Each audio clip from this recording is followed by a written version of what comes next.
बृहन्मुंबई सार्वजनिक गणेशोत्सव मंडळ परळ या संस्थेच्या वतीने मी आपणा सर्वांना नमस्कार करतो। बघा, आपण यापूर्वी 3 व्हिडिओ काढलेले आहेत। मुंबईतली जी इमारत पुनर्बांधणीच्या प्रश्नासंदर्भात विविध अडचणी ज्या आहेत त्या आणि विविध प्रकरणामध्ये कशा घटना घडतात या संदर्भात आपण 3 व्हिडिओ आपण काढले होते। आणि शेवटच्या तिसऱ्या व्हिडिओमध्ये आम्ही 7 रस्त्याच्या जीवा रसूल कंपाऊंड याचा मुद्दा मांडला होता की त्यांना 7 दिवसाची नोटीस दिली जागा रिकामी करण्यासाठी, आणि काल त्यांना परत एक नोटीस दिली की तुम्ही 48 तासात जागा खाली करा। म्हणून मग आम्हाला युद्ध पातळीवर चौथा व्हिडिओ आम्हाला बनवण्याची वेळ आली।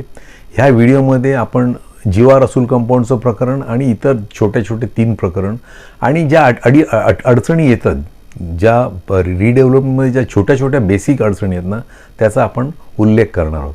आम्हाला लोकांचा चांगला प्रतिसाद आहे आणि लोक आम्हाला सांगतात की एक साध्या सोप्या भाषेत तुम्ही हा विषय आम्हाला सांगताय आणि विषय इंटरेस्टिंग होतोय, तर तुम्ही हे हा मुद्दा हे असं काही तुमचं काम चालू ठेवा। परंतु शक्य काय होतं की आम्ही यानंतर आणखीन एक शेवटचा व्हिडिओ काढणार आहोत, तो 388 इमारतीचा म्हाडाचा, आणि मग आम्ही आमचं काम संपवणार आहोत। तर टोटल 5 व्हिडिओ आम्ही काढणार आहोत। बघा, ह्याच्यामध्ये आम्ही काय केलं होतं, परळला एक हिरजी जीवराज नावाची बिल्डिंग आहे आणि या हिरजी जीवराज बिल्डिंगची त्याचं निष्कासनाची कारवाई करताना त्या ठिकाणी म्हाडा आणि पोलीस डिपार्टमेंट यांनी ती कारवाई केली। आणि आम्ही ह्या हिरजी जीवराज प्रकरणात गेली 6 महिने आम्ही building proposal department, MBRRB, MHADA police station आणि BST कार्यालय या ठिकाणी आम्ही जाऊन आमचे मुद्दे मांडले होते।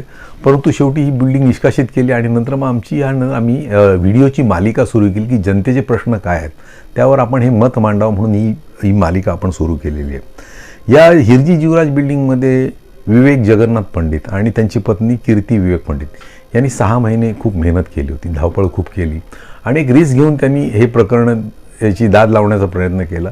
परंतु शेवटी मग त्यांचं घर निष्कासित झालं। घर निष्कासित झाल्यानंतर एक चांगली गोष्ट झाली की आम्ही ह्याचा पुन्हा पाठपुरावा केला। तेव्हा म्हाडाने बिल्डरला पत्र दिलं की तुमची करारपत्र हे तुम्ही बदला, करारपत्र दोषास्पद आहेत। म्हणजेच काय झालं की 100% यश आम्हाला मिळालेलं आहे। आता बिल्डरला दुसरं पत्र काढलं आहे म्हाडाने की तुम्ही लवकरात लवकर करारपत्र तुम्ही चांगलं करून घ्या, व्यवस्थित करून घ्या, त्यातले जे दोष आहेत 15 दोष ते सगळे काढून घ्या। त्यामुळे पहिलं प्रकरण आम्ही असं समजतो की आम्हाला एक मोठं यश आलं आहे। मुंबईमध्ये म्हाडाने बिल्डरला सांगावं की तुझं करारपत्र चेंज करून घे, ही आम्ही एक विजय समजतो, की आम्ही एक चांगली घटना समजतो आणि त्यातूनच आपल्याला उत्साह म्हणजे प्रोत्साहित होऊन आपण वेगवेगळे प्रश्न आता जनतेचे लोकांसमोर मांडतो।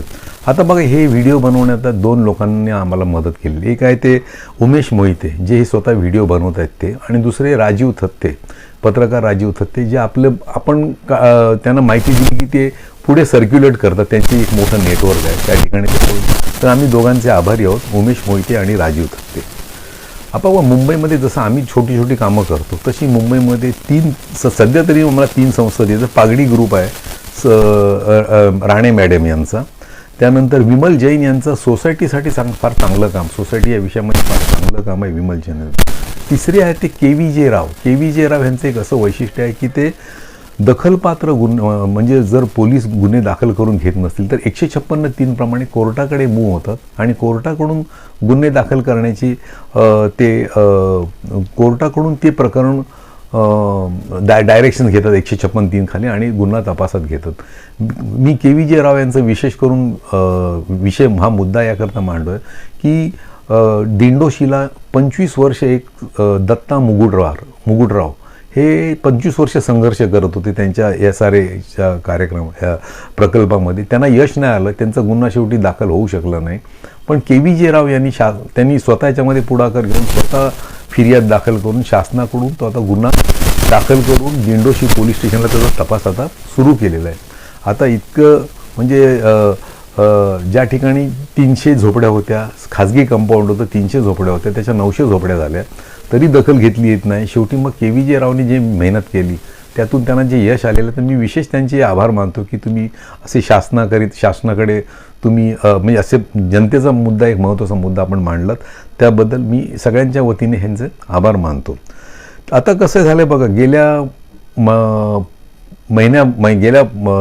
1 महिन्यामध्ये शासनातर्फे SRAमध्ये जे रखडलेले प्रकल्प आहेत त्याच्यामध्ये ट्रायपार्टी व्हेंचर असं त्यांनी तो प्रोजेक्ट आणलेला आहे आणि त्यातून आता जे प्रकल्प रखडलेले आहेत त्या रखडलेल्या प्रकल्पाला त्यांनी नवीन संजीवनी देण्यासाठी एक शासनाने हा विषय आणलेला आहे. आणि ह्याचा आपण आता ज्यांचं मी नाव घेतलं की राणे मॅडम आहेत किंवा विमल जैन आहेत किंवा KVG राव, यांना एक विनंती आहे की तुम्ही ही शासनाची जी योजना आलेली आहे त्याच्यात तुम्ही पाठपुरावा करून हे यशस्वी कसं होईल याकडे तुम्ही जर लक्ष दिलं तर एक चांगला एक प्रोजेक्ट आहे, चांगली शासनाची योजना आणि तुम्ही त्याचा पाठपुरावा केलं तर जनतेसाठी चांगलं राहील. काय कारण खूप कठीण असं परिस्थितीतून लोक चाललेले आहेत. 3000 प्रकल्प बंद होते. आता शासन स्वतः पुढाकार घेऊन या गोष्टी करते. आता बघा, शासनाला काय प्रचंड अधिकार आहेत. शासनाने जे ठरवलं तर रखडलेले प्रोजेक्ट आहेत, बंद प्रोजेक्ट आहेत, भाडी मिळत नाहीत आणि लोकांचे हाल चाललेले आहेत. त्याच्यामध्ये शासनाला काय अधिकार आहेत, जसे IOD आहे, CC आहे, IOA आहे, LOI आहे किंवा MBRRBची NOC आहे, हे रद्द करण्याचे शासनाला अधिकार आहेत आणि शासनाला FIR घेण्याचे अधिकार आहेत. आता बघा, जी सिस्टीम सर्व कोलमडली होती ते तर पुन्हा पूर्ववत करण्याची जबाबदारी ही अर्थात शासनाचीच आहे. शासनाने केलं तर ते या सगळ्या गोष्टी होणार आहेत. आता ह्याच्यामध्ये आम्ही शासनाला हे सांगतोय की बघा, एक कॉमन मॅन आहे, आमच्यासारखा कॉमन मॅन आहे, तो काय करतो की साधा अर्ज लिहितो. समजा महापालिकेला, पोलीस स्टेशनला, माडाला साधा अर्ज लिहितो आणि हे जे साधे अर्ज लिहिले जातात त्या साध्या अर्जावर पण कारवाई होण्यासाठी विलंब अधिनियम ह्या जो तरतूद आहे ही शासनाने त्याच्यावर जोर द्यावा आणि जनतेचे प्रश्न कसे निकाली लागतील हे पाहावं.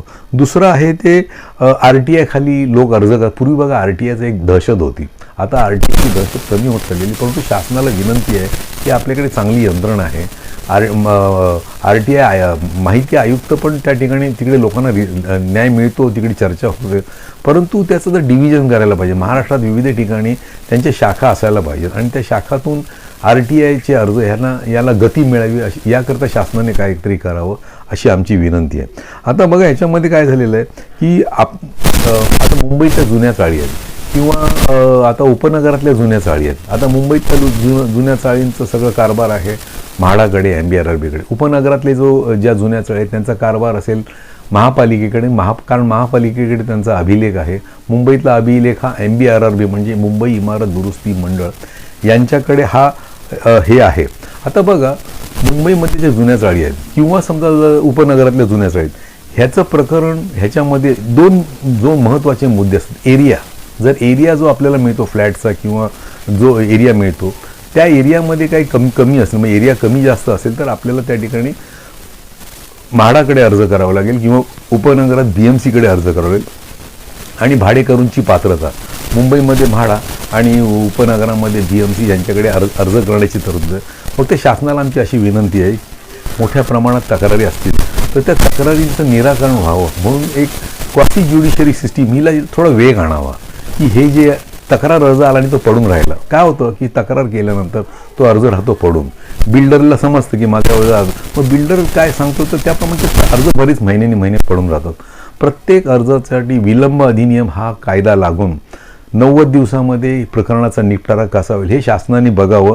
याकरिता आमची विनंती आहे की शासनाने याकडे लक्ष द्यावं. आणि शासनाला विशेष विनंती आहे की पूर्वी शासन निर्णय होता, शासन निर्णय दिनांक 7/10/2017 यामध्ये जर एरिया आणि पात्रतामध्ये काही तक्रार असेल किंवा आपल्या सुनावणी तक्रार केली आणि त्याचा निकाल आपल्याला योग्य वाटला तर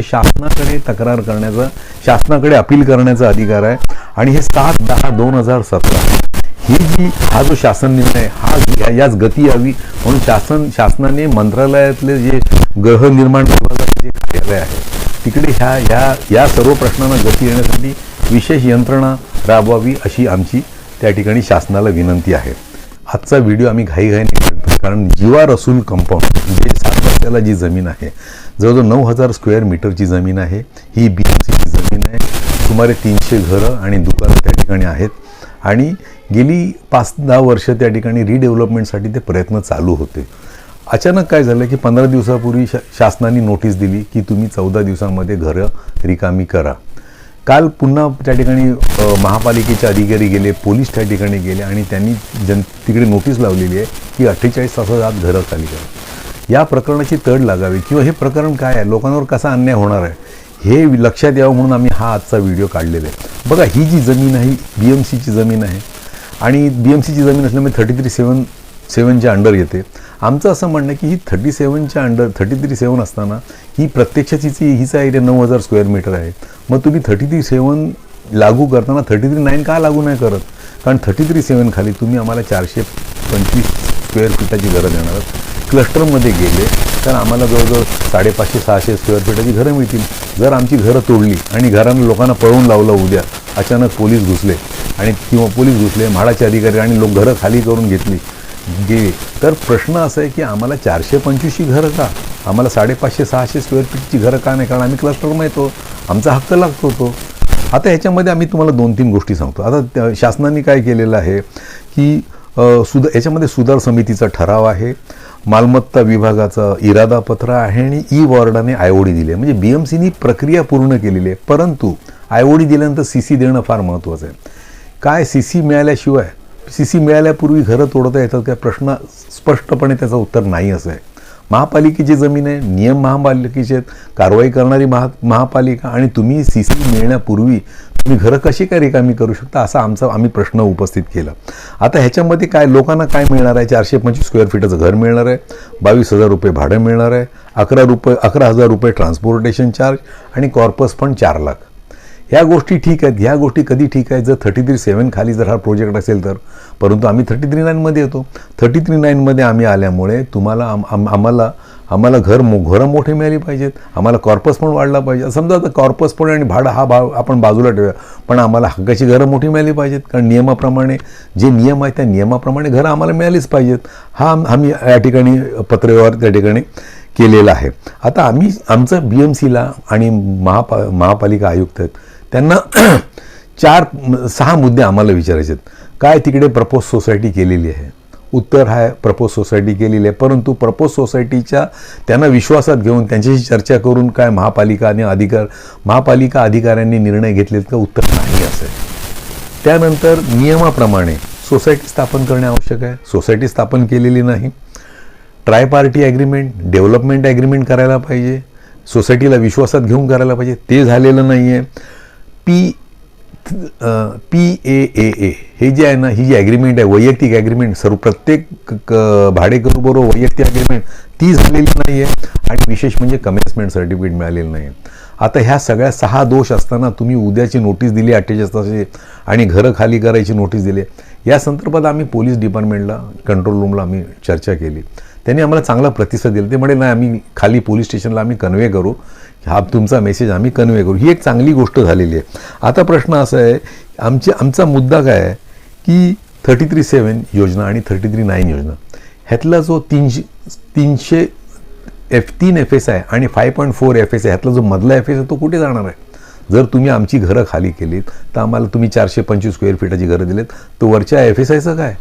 आमचे त्याच्याबरोबर इतर मुद्दे आहेत. मोठ्या आकाराचे फ्लॅट मिळाले पाहिजेत. 9,000 स्क्वेअर मीटरची जमीन आहे, त्यातली आम्हाला किती जमीन येणार आमच्या वाटेल हे आम्हाला सांगा ना. किती जमीन येणार, टोटल FSI किती येणार, त्यापैकी आम्हाला FSI किती, महापालिकेला किती आणि बिल्डरला किती, सेलेबलसाठी किती मिळणार, ह्याचं पण क्लॅरिफिकेशन आम्हाला दिलं पाहिजे.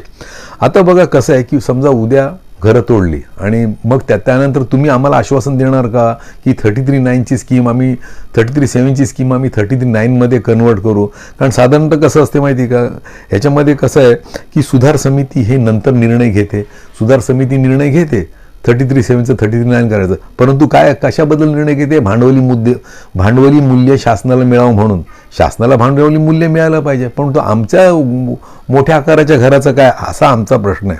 आता बघा कसं आहे माहिती का, ह्याचं मूळ ह्याच्यामध्ये कसं असते, महापालिका रहिवासी सहकारी गृहनिर्माण संस्था यांच्यामार्फत BMC मालमत्ता पुनर्बांधणी आणि पुनर्विकास ही सुरुवातीला त्यांनी एक पुस्तिका काढली होती. त्यानंतर 10/10/2016 एक सर्क्युलर आला होता आणि त्यानंतर 17/11/2020 ह्याचा आणखीन एक इस्टेट डिपार्टमेंटचं सर्क्युलर आलं होतं. ह्याच्यामध्ये कसं आहे माहिती का, ह्याच्यामध्ये ह्या सर्क्युलरमध्ये काय लिहिलेलं आहे की टेक्निकल स्क्रुटिनी कमिटी ही स्थापन करायची. ह्यामध्ये किती विभाग येतात? इस्टेट डिपार्टमेंट येतं, इम्प्रूव्हमेंट डिपार्टमेंट येतं, DP येतं, सोसायटी येते आणि मेंटेनन्स 5 विभागाचे अधिकारी येऊन 33/7 वरून 33/9 हा प्रोजेक्ट कन्व्हर्ट करण्यासाठी हे केलं जातं. पण प्रश्न असा आहे, ऑन पेपर ते 33/7 आणि 33/9 आमच्या घराचं काय, आम्हाला मोठे घरात तुम्ही आश्वासन देणार का? तर आम्ही उद्या घरं खाली करायला काहीच हरकत नाही. आज आम्हाला हक्काचे, आम्ही 100 वर्ष लोक तिकडे राहत आहेत आणि त्यांना जर तुम्ही म्हणाल की एक 33/7ची सुविधा घेऊन तुम्ही घरं सोडा, तर तसं योग्य होणार नाही. आता बघा, हे काय माहिती का, लोकांच्या माहिती करता, तिकडे जे लोक राहतात त्यांच्या माहिती करता सांगतो. आता मी तुम्हाला जे सर्क्युलर सांगितले ना 3, ह्याच्यामध्ये काय लिहिलं आहे, the decision whether to process the proposal as per regulation 33/7 और 33/9 of DCPR 2034 is decided by technical scrutiny committee. आणि ह्या टेक्निकल स्क्रुटिनी कमिटी निर्णय अगोदर घ्यायला पाहिजे. आमची घरं तोडल्यानंतर आम्ही दुसरीकडे राहायला जाणार, 6 वर्षांनी 7 वर्षांनी आम्ही परत येणार, त्यावेळेला आम्हाला फॅसिलिटी शासन देणार का? शासन आम्हाला शब्द देतं आहे का की हो तुम्हाला तुमचे हक्क मिळतील, तरच आम्हाला तुम्ही निष्कासित करा. नाहीतर 6 गोष्टी आहेत, CC मिळालेली नाही आहे, ॲग्रीमेंट ट्रायपार्टी ॲग्रीमेंट नाही, आमच्याबरोबर इंडिव्हिज्युअल ॲग्रीमेंट नाही आहे, सोसायटी रजिस्टर झालेली नाही, एवढे गंभीर दोष असताना तुम्ही आम्हाला कसं काय उद्या घरं खाली करायला लावतात? आमची पोलीस डिपार्टमेंटला विनंती आहे की तुम्ही ह्याची माहिती घ्या. CC मिळाल्याशिवाय तुम्हाला घरं तोडता येत नाही, पोलिसांनी संरक्षण देऊ नये अशी आमची विनंती आहे. महापालिकेला आमची विनंती आहे की तुम्ही 33/7 आणि 33/9च्या जेवढ्या फॅसिलिटीज आहेत, मॅक्झिमम आम्हाला जेवढ्या मोठ्या आकाराचं घर मिळेल. बघा, आम्हाला घर मोठं मिळालं तर आम्हाला पार्किंग एरिया वाढतात. आता 8 घरांना 1 पार्किंग आहे, आम्हाला 2 BHK मिळेल तर आम्हाला एका घराला 1 पार्किंगसुद्धा मिळू शकते. एवढे शासनाने फॅसिलिटी ठेवले आहेत आणि जर आम्हाला फॅसिलिटी दिल्या नाहीत मग त्याचा उपयोग नाही ना. आम्ही 100 वर्ष तिकडे लोक राहत आहेत. एवढे 10-12 वर्ष आम्ही जीव लावून बसलो की आपल्याला काहीतरी, आपल्याला तर चांगले दिवस येतील. तर आमची शासनाला विनंती आहे, आमची महापालिकेला विनंती आहे, आमची फडणवीस साहेबांना विनंती आहे, आमची एकनाथ शिंदे साहेबांना विनंती आहे की तुम्ही कृपया याच्यामध्ये लक्ष द्या. आता बघा, आपण हा विषय घेताना काही 3-4 मी छोटे मुद्दे घेतोय की लोकांना हा विषय काय आहे ते लक्षात यावं. पहिली गोष्ट अशी आहे की जसं मुंबईमध्ये क्लस्टर डेव्हलपमेंटला जोर आला, तसा आता उपनगरात जास्त जोर आला. कारण उपनगरात मोठमोठे प्रोजेक्ट आहेत, मोठमोठ्या जमिनी आहेत. आणि परवा आमच्याकडे एक प्रकल्प आला होता, म्हणजे आम्ही पागडीच्या ग्रुपच्या ज्या कार्यक्रमाला मी गेलो होतो तिकडे काही लोक तिकडे आले होते. ते लोक आम्हाला विक्रोळीचे लोक भेटले. त्यांनी सांगितलं की आमची अशी अडचण आहे की मालक आम्हाला म्हणतो की तुम्ही फक्त भाडे करू, तुम्हाला जास्त काय बोलता येणार नाही. म्हणलं आम्ही तुम्हाला 300 स्क्वेअर फीटचं घर देतो. मी त्यांना बोलवलं, मग आम्ही डॉक्युमेंट्स वगैरे पाहिले, तेव्हा आमच्या लक्षात आलं की तो पण क्लस्टर डेव्हलपमेंटमध्ये मोडणारा प्रोजेक्ट आहे. आणि मग आम्ही मालकाला पत्र लिहिलं की बाबा कृपा करून जे 33/7A मध्ये ज्या फॅसिलिटीज आहेत त्या आम्हाला मिळाल्या पाहिजेत. उदाहरणार्थ 10 वर्ष मेंटेनन्स फ्री हा आहे, किंवा इतर पार्किंग आहे. आता क्लस्टर डेव्हलपमेंटमध्ये 75 घर आहेत, 75 लोकांना क्लस्टर डेव्हलपमेंट चांगली फ्लॅट मिळेल तर पार्किंग पण आम्हाला चांगल्या संख्येने पार्किंग मिळेल. तर असं आहे की आता लोक येत आहेत, आम्ही लोकांना तिकडे लोकांना आवडलं ते की आम्ही पटापट पत्रव्यवहार करून त्यांना दिले आणि त्यांचं काम आता मार्गी लागलं. लोकांमध्ये एक वेगळा उत्साह आहे, कारण 300 स्क्वेअर फीटचं घर कुठे आणि 550 स्क्वेअर फीटचं घर कुठे, जमीन आसमानचा फरक आहे. ज्या योजना शासनाने आम्हाला दिलेल्या, ज्या फॅसिलिटी आम्हाला शासनाने दिल्या आता मिळायलाच पाहिजेत. तर हा एक मुद्दा झाला. दुसरा मुद्दा आहे की परळला आपलं भोईवाड्याला एक प्रोजेक्ट आहे. भोईवाड्याला जो प्रोजेक्ट आहे तो मला वाटतं माने डेव्हलपर्स यांचा तो प्रोजेक्ट आहे, पण ते कोर्ट कचेरीमध्ये अडकलेलं आहे. आता प्रश्न असा आहे की तिकडे जुनी घरं आहेत, त्या घरामध्ये स्प्लिटिंगचा प्रश्न, म्हणजे घरांच्या विभाजनाचा प्रश्न आणि वरची जे मॅझनिन फ्लोअर आहेत त्या लॉकचा प्रश्न होता. ते लोक आमच्याकडे यायचे. आम्ही 10 वर्षापूर्वी काही पत्रव्यवहार केला होता. बिल्डिंग प्रपोज आपलं महापालिकेला जे F साऊथ वार्ड आहे त्यांनी विशेष लक्ष दिलं नाही. मग आम्ही माननीय लोकायुक्तांकडे प्रश्न टाकला. लोकायुक्तांनी पण ते सांगितलं की नाही, त्यांनी आम्हाला उत्तर दिलेलं आहे, तुम्ही महापालिकेशी संपर्क साधा, कारण त्यांचं उत्तर आम्हाला आलेलं आहे, आम्ही त्याची समाधानी आहोत. आता प्रश्न असा आहे की आम्ही याच्यामध्ये काय केलं होतं, आम्ही पूर्वी DC रूल 1991 होतं, तर त्याच्यामध्ये 15 ऑगस्ट 1997 ही तारीख आहे. त्यापूर्वीची जर तुमचे लॉफ्ट असतील किंवा त्याचं जर स्प्लिटिंगचा प्रश्न असेल तर तो विचारात घ्यायला पाहिजे. आम्ही स्वातंत्र्य काळापासून ती बंगले आहेत तिकडे, जे स्वातंत्र्य जेव्हा देशाला स्वातंत्र्य मिळालं तेव्हापासून जर ती घरं असतील आणि त्याचं महापालिका तिकडे लक्ष देत नसेल तर ती खूप खूप दुर्दैवाची गोष्ट आहे. मग आम्ही त्यांना GR दाखवला 13 मे 2009 आणि त्यात लिहिलेलं आहे की 6 फुटाची जर तुमचं लॉफ्ट असेल मॅझनिन फ्लोअर तर रेग्युलराईज झाला पाहिजे. आणि त्याच्यामध्ये स्प्लिटअप आणि मॅझनिन फ्लोअर 1.5 मीटरचा जो मुद्दा आहे तो आम्ही त्या ठिकाणी टाकला. आम्ही पत्रव्यवहार करून त्यांना कन्व्हिन्स करण्याचा प्रयत्न करतोय की ही स्वातंत्र्य जेव्हा देशाला मिळालं तेव्हाची घरं आहेत, तेव्हापासून लॉफ्ट आहेत. 1995 पूर्वीचे तर 100% आहेत. जर 20 बंगल्याचा प्रश्न आहे, 20 मोठ्या घरांचा प्रश्न आहे, लॉफ्टचा प्रश्न आहे, तर F साऊथ वार्डाचे जे वॉर्ड ऑफिसर आहेत त्यांना आमची विनंती आहे की तुम्ही एकदा त्यांना ते कागदपत्र बघून घ्या. सगळे क्लिअर कागदपत्र आहेत, अगदी स्पष्ट ढळढळीत पुरावे आहेत, महापालिकेचे ढळढळीत पुरावे आमच्याकडे आहेत. त्याच्यामध्ये काय date of occupation and date of acquisition ही जी तारखा आहे त्याचे आमच्याकडे पुरावे आहेत आणि ते नियमित करा म्हणून आम्ही त्यांना विनंती केलेली. आता बघा, पूर्वी 1991चे नियम आम्ही दाखवले. आता गेल्या 2021ला काय झालं, ठाकरे सरकारने जो शासन निर्णय काढला 8 जुलै 2021, त्यामध्ये ठाकरे सरकारने त्याचा जो 8 जुलै 2021चा जो GR आहे त्याच्यामध्ये मुद्दा क्रमांक 3392A3 33/9/2/1/3 त्यात काय लिहिलेलं आहे, mezzanine floor having clear height of 1.8 metre and above constructed prior to 13/6/1996. आमचे 100% आहेत. देश स्वातंत्र्य झालं तेव्हापासूनची घरं आहेत आणि 13/6/96 मध्ये तर आम्ही येतो. And regularise subsequently or assessed by MCGM municipality reflected in the inspection extract 1995. Inspection एक्स्ट्रॅक्टमध्ये आमची नोंद आहे, असेसमेंटवर आमची नोंद आहे.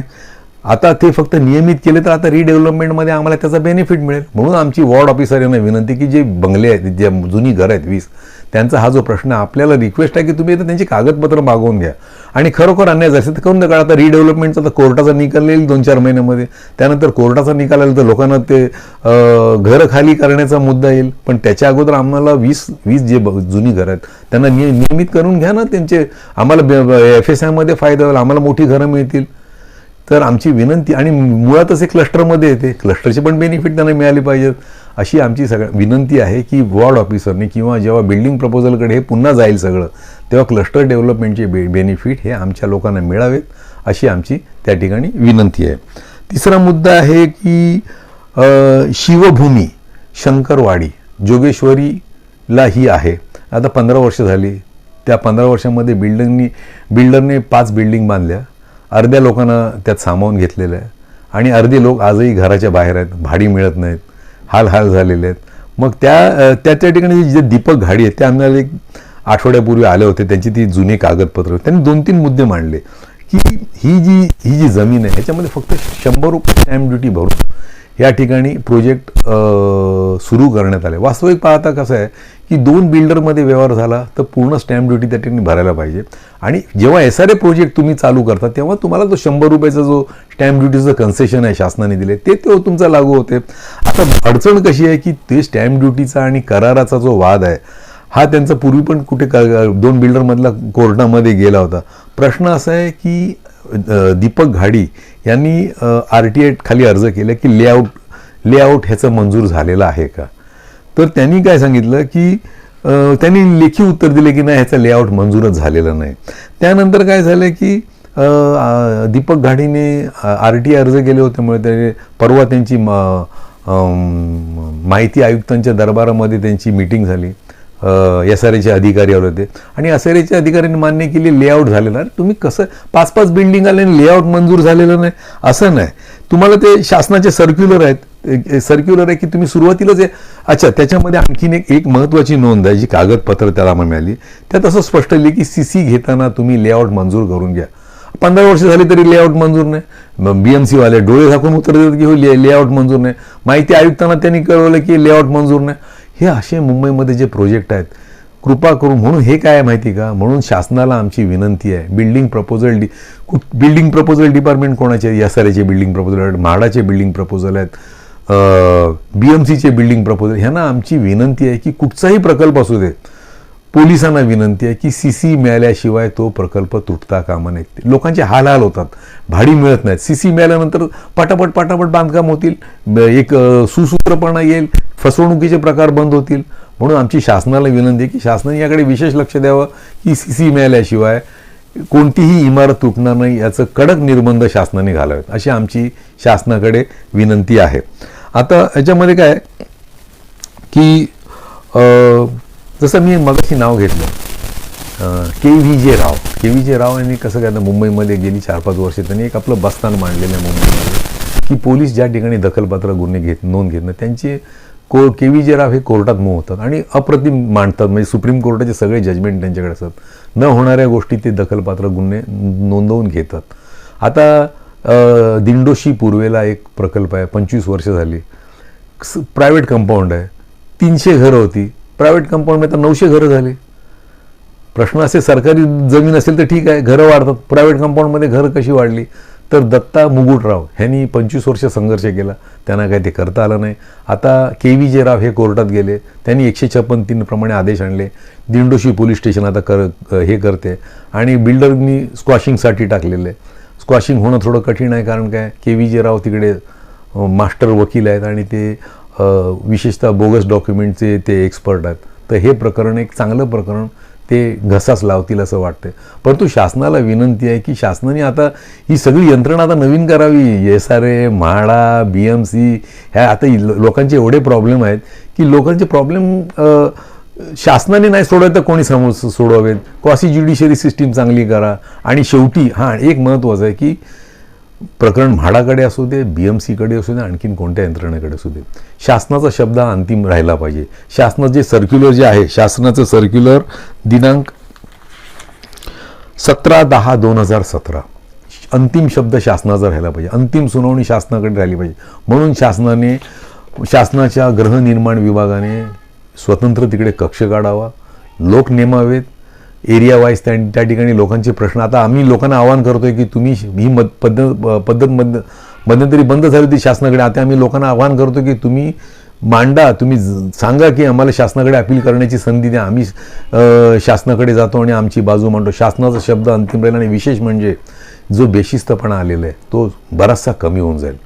शासनाने जर अंतिम सुनावणी घेतली आणि त्यानंतर कोर्टाचा मार्ग तर आहेच, शासनाने जर अंतिम सुनावणी घेतली तर हे जे विविध घटक आहेत, महापालिका आहेत, म्हाडा आहेत, MBRV आहेत, आणखीन काय या सरकारी हे जे 3 सरकारी कार्यालय सांगितले त्यापेक्षा शासनाचा शब्द हा महत्त्वाचा असला पाहिजे. आणि प्रत्येक प्रकरण हे नियमाप्रमाणे शासकाच्या सर्क्युलरप्रमाणे शेवटी शासनाच्या दरबारात गेलं तर कित्येक लोकांना न्याय मिळेल आणि एक वचक राहील की जे नियमाप्रमाणे आहे ते तुम्ही करा. त्यांना दायित्व वाढेल, जबाबदारी वाढेल की नाही आपलं आपण निर्णय घेतल्यानंतर पुन्हा शासनाकडे आपल्याला जायचं आहे. ही एक दायित्व, ही जबाबदारी ही आता असायला पाहिजे. आता बघ, हिरजी जीवराज परळची जी तोडली त्या प्रकरणामध्ये आम्ही आक्षेप घेतला होता की CC मिळाल्याशिवाय तुम्हाला बिल्डिंग तोडता येत नाही. IOD मिळाल्यानंतर CC घ्यायला पाहिजे आणि CC मिळाल्याशिवाय तुम्हाला बिल्डिंग तोडता येत नाही. तर त्यावेळेला काय, आम्ही महापालिका कार्यालयातल्या अधिकाऱ्यांना भेटलो, आम्ही बिल्डिंग प्रपोजलमध्ये गेलो, आम्ही म्हाडामध्ये गेलो, आम्ही पोलिसांना पण सांगितलं की CC मिळाल्याशिवाय बिल्डिंग तोडता येत नाही. पण BMCचे अधिकारी आणि म्हाडाचे म्हणत नाही CC मिळाल्याशिवाय बिल्डिंग तोडू शकतात. मग आम्ही काय केलं, ह्या गोष्टीचा एक अभ्यास केला. त्याच्यामध्ये काय केलं, HDFC जी बँक आहे त्यांचा अभ्यास गटाचा आम्ही रिपोर्ट काढला, BMC मॅन्युअल वाचून काढलं, MRTP ॲक्टमधली तरतूद बघितली, DC रूल 4 1991चं DC रूल 4 आणि DC रूल 9 2034चं DC रूल आणि विशेष म्हणजे सोसायटीचा जो GR आहे, सोसायटी रिडेव्हलपमेंटचं 4/7/2019 यामध्ये सुद्धा म्हटलं की सर्व परवानग्या म्हणजेच CC मिळाल्याशिवाय तुम्हाला इमारत तोडता येत नाही असा त्याचा अर्थ. आता पोलीस BMC मॅन्युअलमध्ये काय लिहिलंय, जे इमारत प्रस्ताव विभाग हे महापालिका अधिनियम याचे कलम 337 आणि 342 प्रमाणे हे जे प्रस्ताव सादर होतात, इमारत रिडेव्हलपमेंटचे प्रस्ताव सादर होतात, त्याची चौकशी करतात, छाननी करतात, ते मंजूर करतात किंवा ते नामंजूर करतात.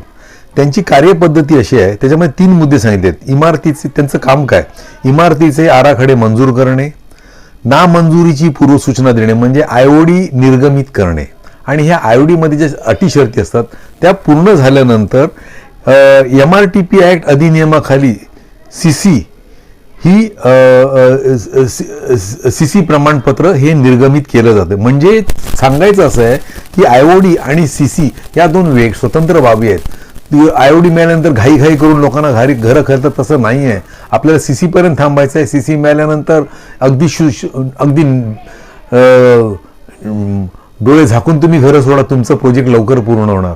CC मिळण्यापूर्वी घाई होते, अर्धवट सगळी कामं ठेवली जातात आणि प्रोजेक्टची वाट लागतात. आता बघा याच्यामध्ये काय सांगितलेलं आहे, त्यात आणखीन काय लिहिलं आहे, व्यावसायिक म्हणजे बिल्डर, वास्तुविशारद, आर्किटेक्ट आणि परवाना सर्वेअर म्हणजे लायसन्स सर्वेअर हे काय करतात, जे प्रस्ताव सादर केले जातात ते प्रस्ताव अधिनियम, नियम आणि तत्वप्रणालीचे अनुषंगाने चौकशी करतात आणि नंतर हे प्रस्ताव मंजूर किंवा नामंजूर करतात. म्हणजे थोडक्यात काय, कायद्याने सगळं बांधिलं आहे. तुम्हाला नियमाप्रमाणे सगळ्या गोष्टी कराव्या लागतात आणि त्यानंतरच तुम्हाला CC द्यायची आहे. आणि शेवटचा मुद्दा त्याने सांगितलं की जनतेच्या तक्रारीचे निवारण करणे, सेवा पुरवण्यासाठी आणि राबवण्यासाठी अद्ययावत तंत्र अंगीकारून जनतेच्या तक्रारी दूर करणे. म्हणजे बघा इमारत प्रस्ताव विभागाची केवढी मोठी जबाबदारी आहे. लोकांनी काळजी घ्या. विशेष सोसायट्या ज्या आहेत ना, त्यांच्या रिडेव्हलपमेंटमध्ये जेव्हा बिल्डर अर्धवट CC न घेता कोर्टात जातो ना, हायकोर्टात, त्यावेळेला तुम्ही कोर्टाला सांगा की इमारत प्रस्तावाचा तुम्ही अहवाल घ्या, FSI किती मंजूर केलेला आहे, वैसे FSIचं वाटप योग्य झालेलं आहे का, ते कोर्टाने इमारत प्रस्ताव विभागाचा अहवाल स्वीकारल्यानंतर प्रत्येक प्रकरणात कोर्टाने आणि इतर सर्व प्राधिकरणाने बिल्डिंग प्रपोजल डिपार्टमेंटकडून FSIचं कॅल्क्युलेशन मांडल्यानंतर निर्णय द्यावा असं आम्हाला प्रामाणिकपणे वाटते. मोठा झाला असो, आभारी आहे आम्ही. अजून आमचा एक शेवटचा व्हिडिओ यायचा आहे, इमारत 388 इमारतीचा जो प्रश्न आहे मुंबईतला, त्याचा आमचा 5वा व्हिडिओ आला की आम्ही ही मालिका बंद करणार आहोत. Thank you very much. आपण आमचे व्हिडिओ ऐकताय, त्याला प्रतिसाद देताय आणि लोकांचा चांगला प्रतिसाद आहे, लोकांना हे आवडतंय. Thank you so much.